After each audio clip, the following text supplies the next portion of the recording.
The Radium Girls tragedy. In 1917, young women painted watch dials with glow-in-the-dark radium paint for World War I soldiers. Their bosses told them it was completely safe and even had them lick their paintbrushes to make fine points, a technique called lip pointing. Within a few years, the girls started dying horrible deaths. Their jaws literally rotted off, their bones snapped during dental work. One woman's entire jawbone fell off in her doctor's hand. Doctors were confused. They couldn't figure out what was killing these healthy young women. One doctor even blamed syphilis, completely ignoring that her jaw had fallen off. Here's the sinister truth. The companies knew radium was deadly. They'd done their own studies, but they hid the results because admitting it would destroy their business. The breakthrough came when researcher Harrison Martland proved the women's bones were radioactive. The radium had replaced calcium in their bones, poisoning them from inside with radiation. 5 women sued in 1928 and exposed one of America's first corporate cover-ups. Their case created the first workplace safety laws. But they died painful deaths in their 20s. And here's the creepy part. Their bodies are still radioactive today. If you dug them up, they'd still be glowing in the dark. Alexander Bogdanov's fatal experiment. In the 1920s, Soviet doctor Alexander Bogdanov believed blood transfusions could reverse aging. He wasn't just theorizing, he was injecting himself with other people's blood. He did 11 transfusions on himself and claimed to feel younger each time. Other Soviet officials started asking for his miracle treatment. On March 24, 1928, he did his 12th transfusion. This time, he swapped blood with a young student who had malaria and tuberculosis. Bogdanov thought his superior blood would cure the student, while young blood would rejuvenate him. Within hours, Bogdanov developed a high fever, his skin turned yellow, and his kidneys failed. Meanwhile, the sick student made a complete recovery. Bogdanov died in agony. For decades, people wondered, was it murder? Bad blood type? Poison? Modern science finally solved it. Bogdanov had a rare blood antibody that violently reacted with the student's blood. His own immune system started destroying his red blood cells, a condition called acute hemolytic reaction. The darkest part? Bogdanov documented everything as he died, treating his own death as a final experiment. He killed himself, chasing immortality. His detailed death notes became a warning about self-experimentation. Today's blood transfusion safety rules exist because of people like Bogdanov. Karen Wetterhahn's The Dimethylmercury Incident.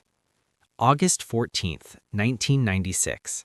Chemistry professor Karen Wetterhahn was working with dimethylmercury, one of the most toxic substances on Earth. She wore latex gloves following all safety rules. A single drop, less than 0.1 milliliters, splashed on her glove. She washed it off immediately.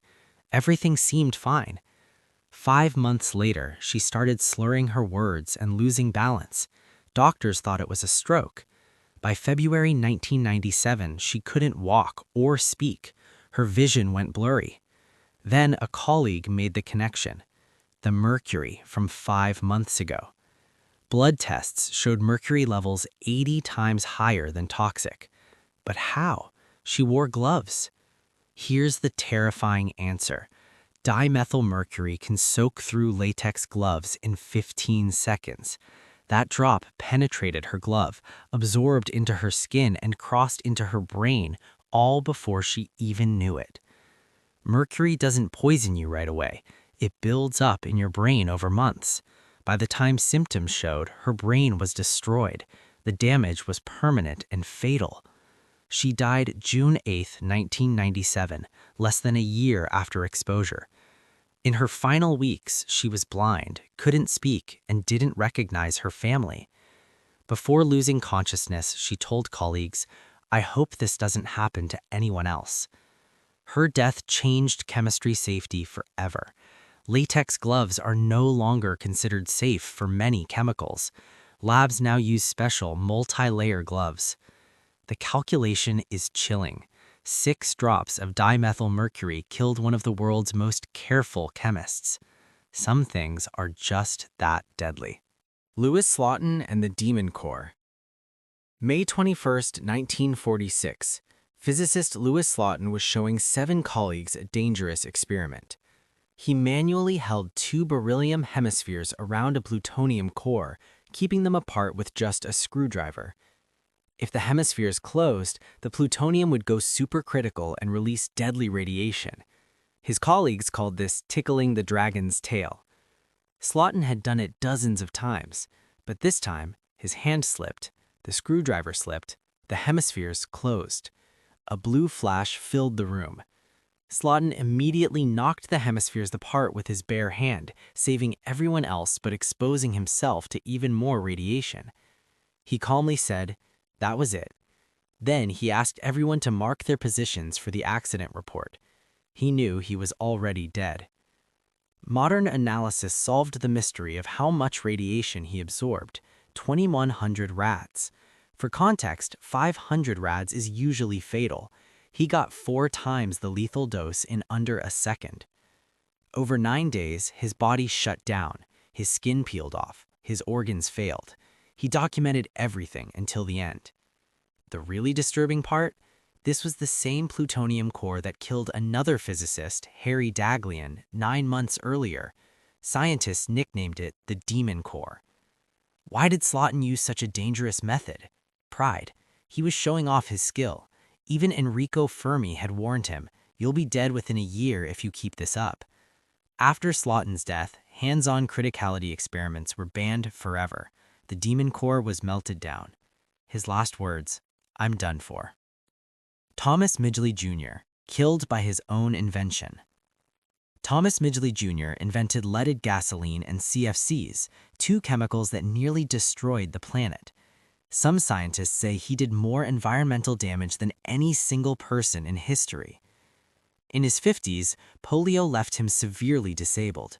Being an engineer, he designed a complex rope and pulley system to lift himself out of bed.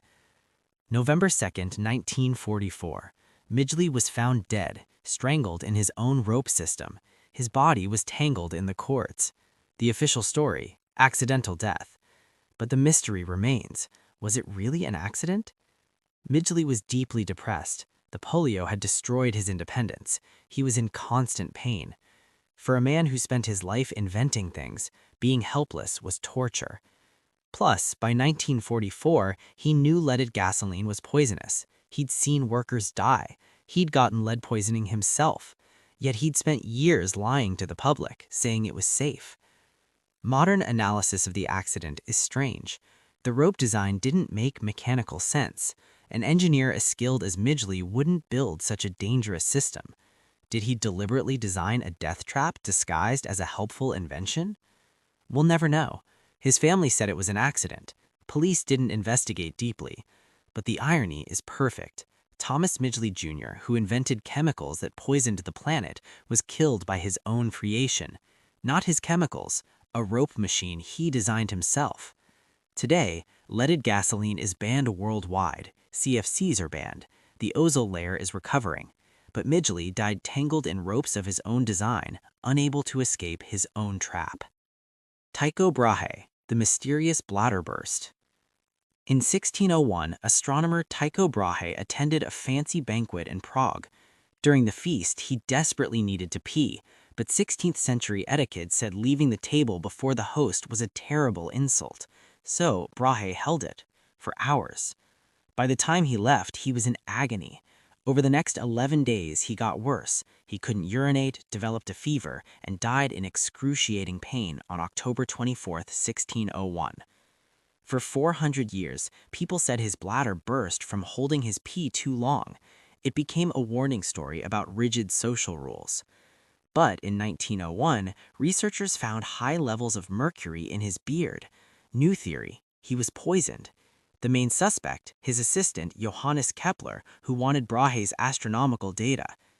In 2010, scientists tested his body again with modern technology. The answer: Brahe had elevated mercury, but not enough for poisoning. The mercury came from his alchemy experiments, which was normal for scientists back then. So what killed him? Modern doctors say acute urinary retention from an enlarged prostate or bladder stone, plus a severe infection. Holding his urine for hours triggered problems in an already bad urinary system. When he finally did pee after the banquet, he caused trauma that led to a fatal infection. Before antibiotics, bladder infections could absolutely kill you. So, it wasn't murder, it was bad luck, bad anatomy, and bad etiquette. Social rules and an enlarged prostate killed one of history's greatest astronomers. The irony? Tycho Brahe's undignified death gave Kepler the data that revolutionized astronomy. Sometimes, the biggest discoveries come from the dumbest accidents. Gloria Ramirez, the Toxic Lady.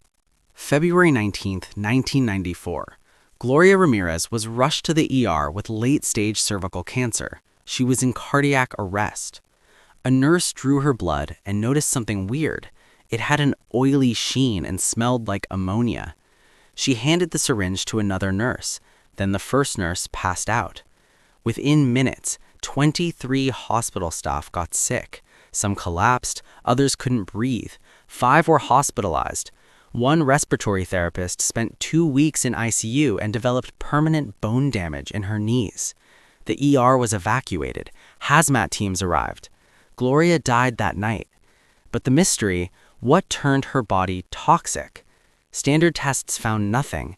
Then researchers discovered Gloria had been using DMSO, dimethyl sulfoxide, on her skin for pain relief. The theory, DMSO, combined with oxygen from resuscitation, converted in her body to dimethyl sulfone.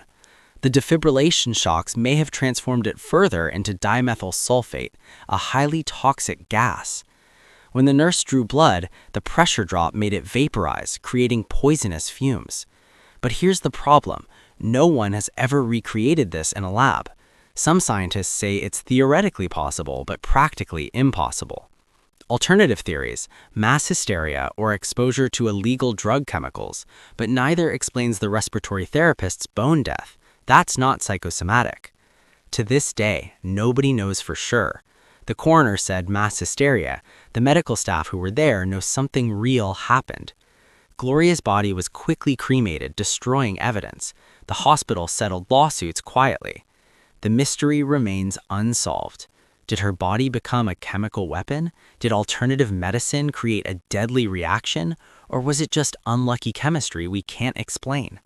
We'll never know.